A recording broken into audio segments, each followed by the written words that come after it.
Hello and welcome to आवाज the voice. आज दिवाली के पहले पहले तो आप सब लोगों को हार्दिक शुभकामनाएं। और अब मैं आपको बताने वाली हूँ कि हमारे पास जो आज के मेहमान हैं वो किसी भी तारुफ के मोहताज नहीं है, चाहे वो फिल्म इंडस्ट्री हो, चाहे वो टेलीविजन इंडस्ट्री हो या फिर थिएटर हो। उसमें उन्होंने अपना ऐसा नाम कमाया है कि आप उन्हें देख के ही समझ जाएंगे कि उनको नाम किसी तारुफ की मोहताज नहीं है। और उनकी जो सबसे खास बात है, मैं आपको अंदाजा लगाने के लिए कह रही हूँ कि मेरा मेहमान कौन है। उनकी खास बात यह है कि सिर्फ 27 साल की उम्र में उन्होंने 80 साल की एक बुजुर्ग लेडी का रोल किया और वो लेडी थी Kasturba Gandhi. So I think you guessed it right. Yes, it is none other than Rohini Hattangadi ji. Very, very, very warm welcome, Rohini ji, to Awaaz the Voice. Especially, धन्यवाद। Thank you. thank you so much for coming to the show. तो मैंने आपका देखा, आपके नाम के आगे okay लगता है, तो what was this very interesting sir name. मैके मैके का सरनेम है वो मेरा। जी जी जी पिताजी, मैं रोहिणी ओक थी, वो रोहिणी हट्टंगड़ी हो गई आफ्टर। जी जी। वो नाम बदलते हैं ना, नाम तो नहीं बदला लेकिन सरनेम बदला। सरनेम तो बदला, हम लोगों ने भी बदला। अब लोग ये कहते हैं हमारे यहाँ कि क्यों क्यों आपने हस्बैंड का नाम लगाया। हम कहते हैं वो जिंदगी में लग गए, अब नाम में लगाने में क्या प्रॉब्लम। आजकल की तो आप, लड़कियां जो अभी ये होता है कि आप एक नाम से जाने जाते हो, जी आपकी करियर बन जाती है और फिर अचानक नाम बदलना आजकल की जी लड़कियों को पसंद नहीं है। और जी क्या जी फर्क पड़ता है, ये भी थोड़ा सा एटीट्यूड होता है, विच इज ओके। अगर जी ऐसे ही है जी तो इस नाम से मैं जानी जा रही हूँ। अगर सक्सेस मिल गई, लोगों को पता चला कि नाम की ये नाम है इस लड़की का, तो वो जी चेंज नहीं करती है, विच इज ओके। सही इट्स हर सही। Own obviously identity. Obviously to each is own. लेकिन राइट। पुराने जमाने में, हमारे जमाने में थोड़ा सा शुरू शुरू में जी। जब मेरी शादी हुई, मेरा भी एक नाटक चल रहा था, तो शुरू अच्छा शुरू में मेरा नाटक में रोहिणी ओक आता था अच्छा एडवर्टाइजमेंट में। और फिर जब मेरी शादी हुई तो पहले दो नाटक में ओक हट्टंगड़ी लिखती थी, रोहिणी ओक अच्छा हट्टंगड़ी। अच्छा। और फिर वो ओक निकल गया, फिर रोहिणी हट्टंगड़ी लिखना बहुत शुरू तगड़ी कर है। दिया। लेकिन it's a nice addition, you know. It's a very yeah personality. It's name has quite a personality. जी। यस। तो आपके हाँ, एवरीवन नोज अभी, लाइक रोहिणी अकेले कोई नहीं बोलता, इतनी हाँ। पर्सनालिटी है ना। जी या जी। तो आपका आपने, अब मैं क्या बोलूं, सब लोगों को मालूम है आपने, you are the first Asian and the only Asian women to win BAFTA, so many national या awards, Filmfare या awards, or obviously I've been into theater, films, and now in serials. So या I just wanted to know, when you actually was chosen, you were chosen for Gandhi. You were just 27. How did it या all happen? I'm sure people must have asked you this. What was that thing, so when you were chosen, and how did it make a difference in your life? नहीं, actually हुआ ये national school of drama के बाद मैं पुणे आ गई, पुणे से बम्बई आ गई। और और शादी आपने भी हुई नेशनल, उसके बाद। जी, नेशनल स्कूल ऑफ ड्रामा आपने 71 में ज्वाइन किया था। Yes, 71 to 74। जी 74 में वापस आ गई, पुणे चली गई। पुणे के बाद मैंने यहाँ पे आके एक नाटक किया हमने मराठी में, मैंने और जी जयदेव ने मिलकर। जी और उसका वो एकदम सक्सेसफुल हुआ। जी। जयदेव आपके हस्बैंड। जी। हस्बैंड, हाँ, जयदेव। वो मेरे कलीग भी थे नेशनल स्कूल ऑफ ड्रामा में। वो यस कलीग भी थे, यस। मेरे ही क्लास में थे। उन्होंने डायरेक्शन कोर्स किया, मैंने एक्टिंग में स्पेशलाइज किया। तो हम जी वापस आ गए और उन्होंने एक ड्रामा करना चाहा था, यरमा इन मराठी। जी तो वो प्ले हमने किया मराठी में, वो अच्छा सा रहा। और हमारे महाराष्ट्र में ड्रामा कॉम्पिटिशन होती है, राइट। तो उसमें उसको पूरे महाराष्ट्र में वो फर्स्ट प्राइज मिला था उसको। ओह और वेरी मुझे नाइस। बेस्ट एक्ट्रेस का अवार्ड मिला था, जयदेव जी हाँ, को बेस्ट आपको बेस्ट डायरेक्शन एक्टर का। का, उनको बेस्ट डायरेक्टर का। Yes yes yes. जी, जी। जी। और हमारे प्ले को बेस्ट प्ले मिला प्लीज। था। जी जी जी जी। तो ये इसके सब बाद मैं डाइग्रेस कर गई। क्या क्वेश्चन आपने क्या पूछा था? क्वेश्चन ये था कि आपको गांधी के लिए जब गांधी गांधी जैसी के लिए, आइकॉनिक फिल्म। हाँ, तो जी ड्रामा के इसमें उसके बाद फिर करियर भी शुरू हो गई, प्रोफेशनल ड्रामा में काम करती रही और जी बम्बई में थिएटर में ही काम कर रही थी।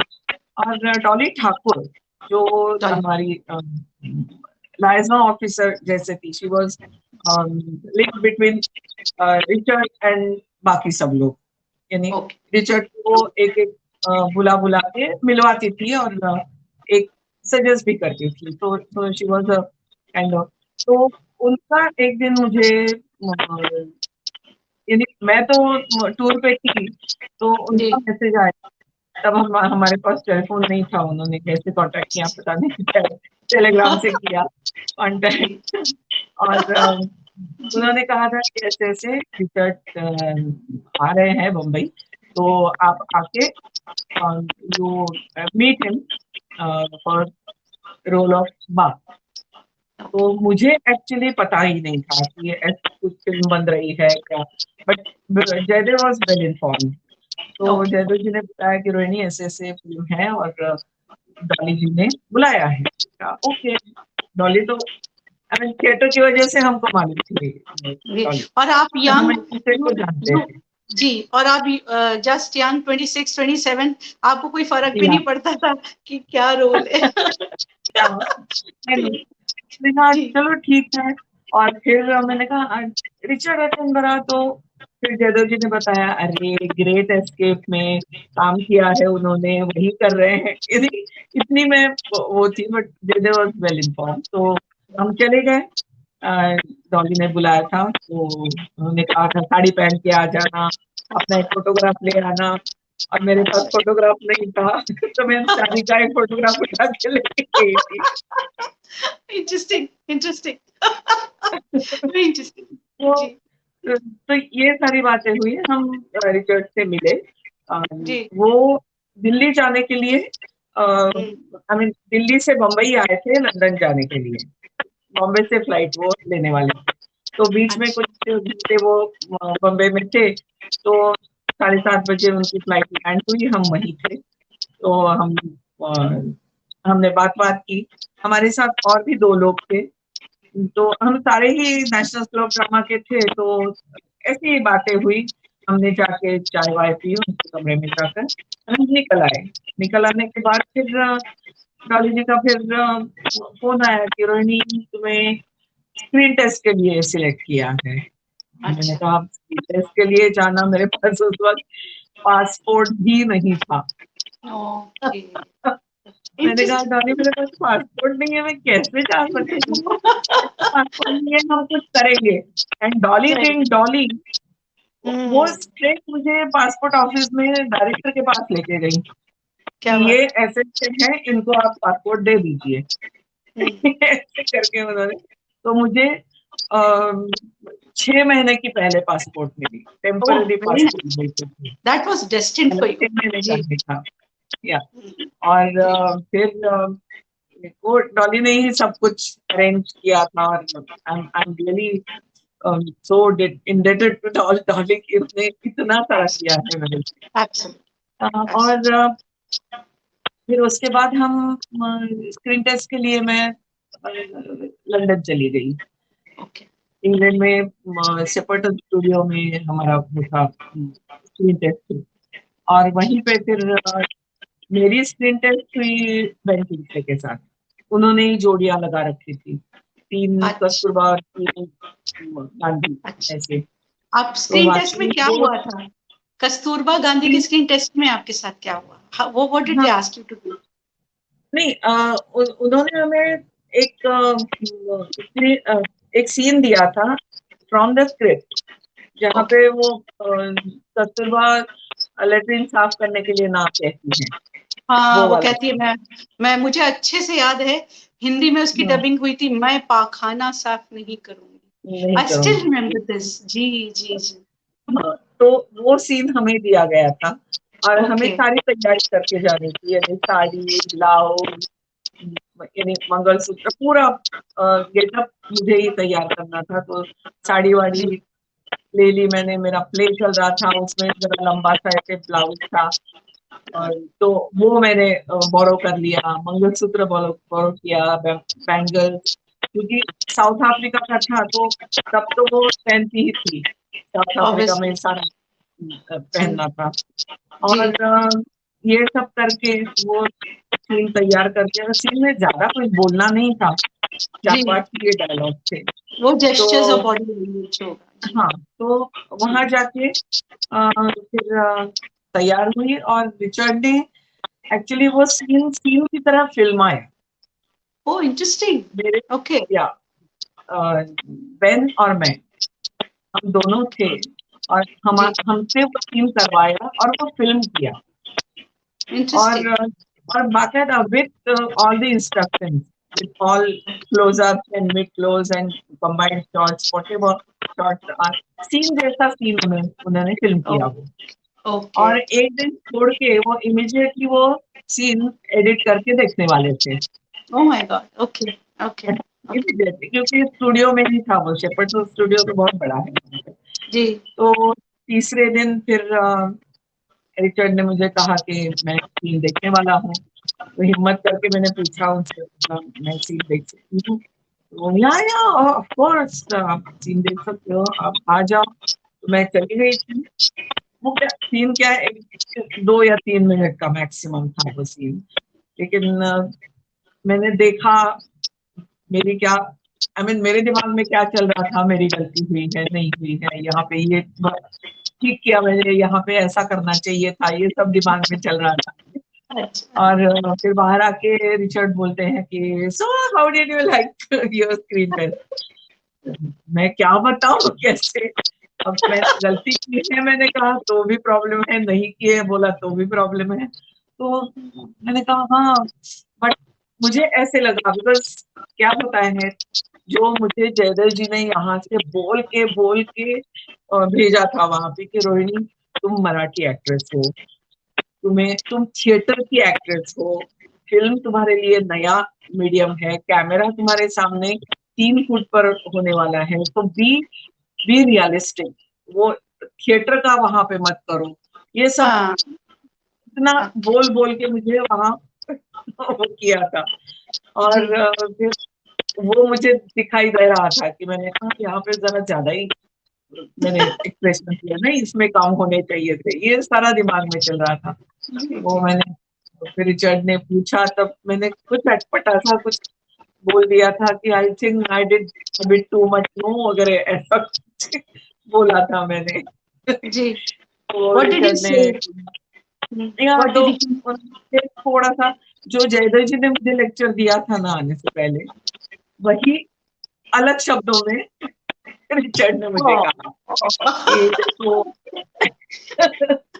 कि देखो, ऑडियंस तो तुम्हारे साथ होने वाला है, ऑडियंस जो तुम सोच रही हो वही ऑडियंस तो पहले ही वही सोच रहा है तुम्हारे बारे में, अगर तुमने उससे ज्यादा किया तो वो ज्यादा लगता है, तो सिर्फ तुम कुछ भी एक ही ऐसी मूव करो तो भी ऑडियंस को लगेगा हाँ उसने इस तरफ देखा है, बहुत ज्यादा करने की जरूरत नहीं है, नहीं थिएट्रिकल तो वो नहीं हैमिंग चाहिए। नहीं जाती, जी तो जी। नेचुरल कर लो। राइट। तो वो वो हुआ, मैं वापस आई, और फिर मुझे एक 2 दिन में ही मैंने डॉली को थैंक यू बोलने के लिए जो फोन किया वापस आने के बाद, 2 दिन में वापस आई हूँ। तो वो वापस आने के बाद डॉली को जब मैंने फोन किया तो उसने कहा कि रोहिणी, तुम्हें रिचर्ड ने वजन कम करने के लिए बोला। ओह। मैंने कहा वजन कम करने के लिए? इतनी मोटी मोटी तो नहीं थी मैं, आई वॉज ओवरवेट, यानी अच्छा। अगर 59 चाहिए, 59 किलोज चाहिए, तो मैं 65 किलो, आई नहीं, वॉज अब bit, Bob was very thin. Bob was always thin. जी। या तो उन्होंने, मैंने कहा फिर रोल देने वाले हैं क्या, ये क्या, और मैंने कहा 1 महीने में 8 किलो कम कैसे कर सकती हूँ, I have to consult doctor and all. तो राइट। वो उसकी भी they took care of that, और फिर महीने भर बाद मुझे पता चला कि मैं सिलेक्ट हो गई हूँ। ओके, आपको कैसा लगा? हाउ डिड यू फील कि oh my God what an iconic film है? Did you have this feeling और कि आइकॉनिक फिल्म के लिए मैं आइकॉनिक सच्ची कैरेक्टर बताऊं, तो था? जी। जब तक मैं जब तक मैंने फिल्म शुरू नहीं की, आई मीन जी। शूटिंग शुरू नहीं हुई, in the process I realised that it's going to be a, I mean block. बहुत बड़े पैमाने की ये फिल्म है। राइट। शुरू में तो मुझे 27 से लेके 74 तक अच्छा। ये मुझे स्पैन बताना है। That was intriguing for me, that was a right. Challenge for me कि ये राइट। पूरा स्पैन मुझे बताना है। तो राइट। एज अ रोल वो बहुत अट्रैक्ट कर रहा था, but the magnitude of the film I came to know much later when we much. Were shooting.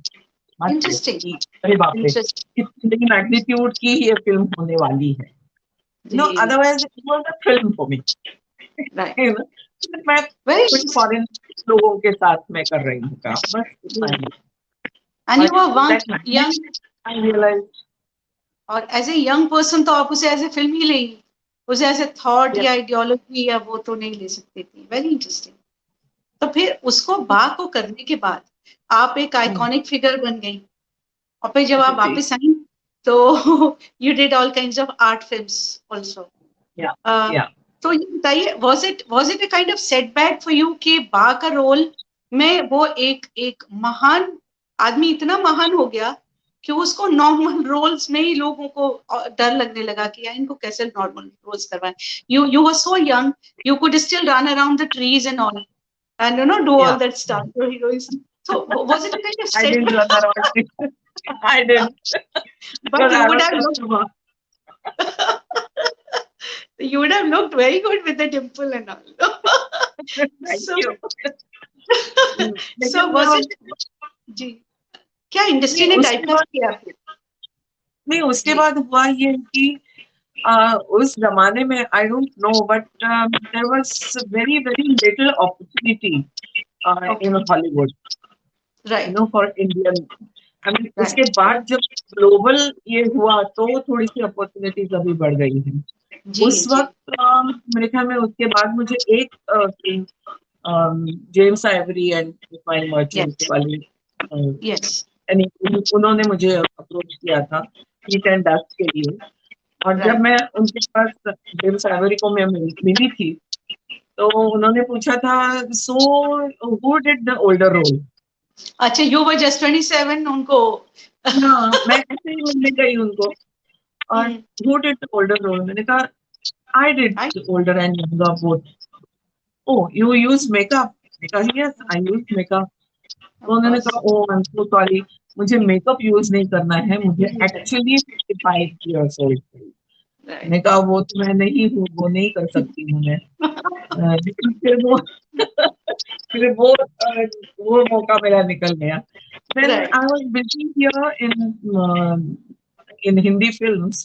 पहली मेरी आते ही एक 2 महीने में मैंने आर्ट के लिए शूट किया, और फिर आर्ट आर्ट के लिए किया, फिर मुझे एक कमर्शियल हिंदी फिल्म मिली जिसमें मुझे जितेंद्र की माँ का रोल ऑफर किया।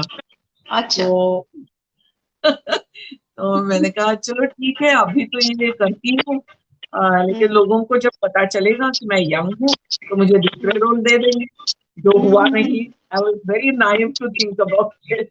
राइट। एक्चुअली। और फिर ऐसे ही स्टक हो गई उसमें। तो मैंने कहा चलो ठीक है, ये सही है, ऐसे करके थोड़ा सा यानी बिजी तो हो गई थी उसके बाद।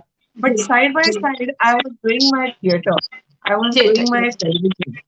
क्योंकि यस। खानदान नाम की एक सीरियल, अगर आपको याद है, हम लोग खानदान, उस ओह जमाने में यस। खानदान में रोल कर रही थी। ओह तो आई yes. Was, yes.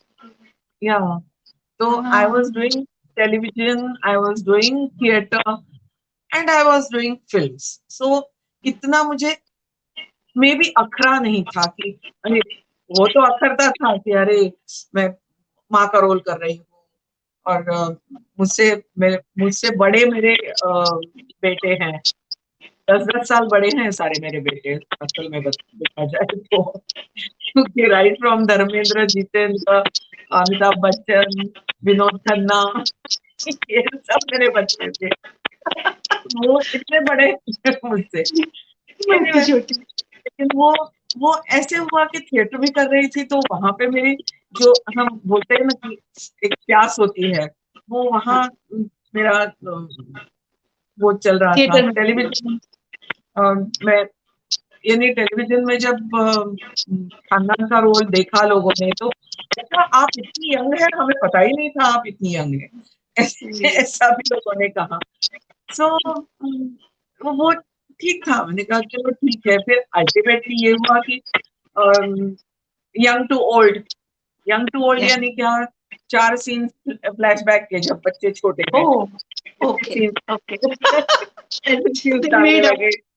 Made of scenes की, चलो रेडी जी, यंग है तो यंग डेज के भी हम वो कर सकते हैं, और ओल्ड एज के भी, व्हाटएवर। लेकिन ऐसे ये हुआ, बट चल रहा था, और साइड बाय साइड में थिएटर चल रहा था, so I was happy to be there on stage. Right. तो आपने तो फिर बहुत सारी भाषाओं में, मराठी, गुजराती, तेलुगु, हिंदी, फिर आपने एक जापानीज प्ले भी किया है। You've done a Japanese play also. How did Japanese नहीं, वो हुआ ये कि नेशनल स्कूल ऑफ ड्रामा ने ऐसे बाहर से लोगों को, डायरेक्टर्स को बुलाते थे, तो अमेरिका से प्रोफेसर शोजो सातो ये आए थे काबुकी प्ले करने के लिए, right Japanese Kabuki play.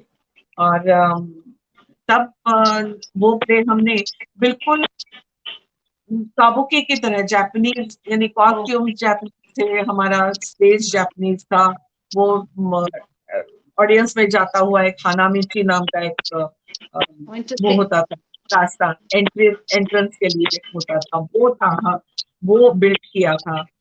Music Japanese था, और वो कथा भी जापानीज थी, सिर्फ उसमें ट्रांसलेशन हिंदी था, बाकी सब जापानीज। इवन हम मेकअप करते थे, वो भी पूरा सफेद चेहरा करते थे, और उसपे इतने से होंठ, ऐसे छोटी छोटी आंखें, बिल्कुल इतनी सी वो भौहें, ऐसा होता था, वो पट्टी लगाते थे, ये पूरा जापानीज था, सिर्फ हिंदी में हम करते थे। और वो भी हिंदी में भी ऐसे तय हुआ कि हिंदी नहीं बोलना है, क्योंकि स्क्रिप्ट थी 9 या 10 पेज की, और उसका हमारा परफॉर्मेंस होता था नियरली 70-80 मिनट्स का होता था परफॉर्मेंस, यानी 10 पेजेस का प्ले, उसका इतना बड़ा परफॉर्मेंस। तो डांस म्यूजिक भी होता था, बट उसका बोलने का तरीका भी हमने जापानीज रखा था। Very interesting. हाँ, जापानीज जैसे लहजा होता है ना, वैसे हम उस लहजे में हम हिंदी बोलते थे। कुछ एग्जाम्पल कुछ आपको याद है थोड़ा, कैन यू? मेरी एंट्री का ही मेरा एक सेंटेंस याद है मुझे, कितनी याद आती थी मुझे अपने भांजे की, उसे देखे बहुत दिन हो गए। ये पहली लाइन थी। अभी पहले मैं हानामिची से आती हूँ, दूर से आती हूँ मैं, इसलिए हानामिची से आ रही हूँ, ऑडियंस के बीच में से। वहां एक म्यूजिक पे डांस स्टेप है थोड़ी थोड़ी, और फिर मैं जाती हूँ, और जब ऑडियंस के बीच में जाती हूँ तब मैं बोलना शुरू कर देती हूँ। तो वो होता था कि कुछ इस तरह से, कितनी याद आती थी मुझे अपने भांजे की, ऐसे हमें लहजा करना था। तो शुरू में हमें बहुत अटपटा और मजेदार लग रहा था वो, लेकिन सारा स्क्रिप्ट हमको इस लहजे में बोलना था। तो वो हम कैसे होना चाहिए, क्या होना चाहिए, उस पे हम वर्कआउट हम सब ने किया था। जी। और वो कोरस होता है, कोरस के साथ बात होती है, और ये ऐसे सब वो किया था। वो फैन के साथ डांस था, तो फैन का यूज कितना होता था उसमें, फिर फैन या पंखा जो जापानीज के हाथ में पंखा होता है, वो सिर्फ काबुकी प्लेस में वो सिर्फ फैन नहीं होता है, वो कभी कभी छड़ी होती है, कभी कभी पैरासॉल होती है, कभी कभी छुपने के लिए जगह होती है, ऐसे बहुत सारे उसके यूज होते हैं।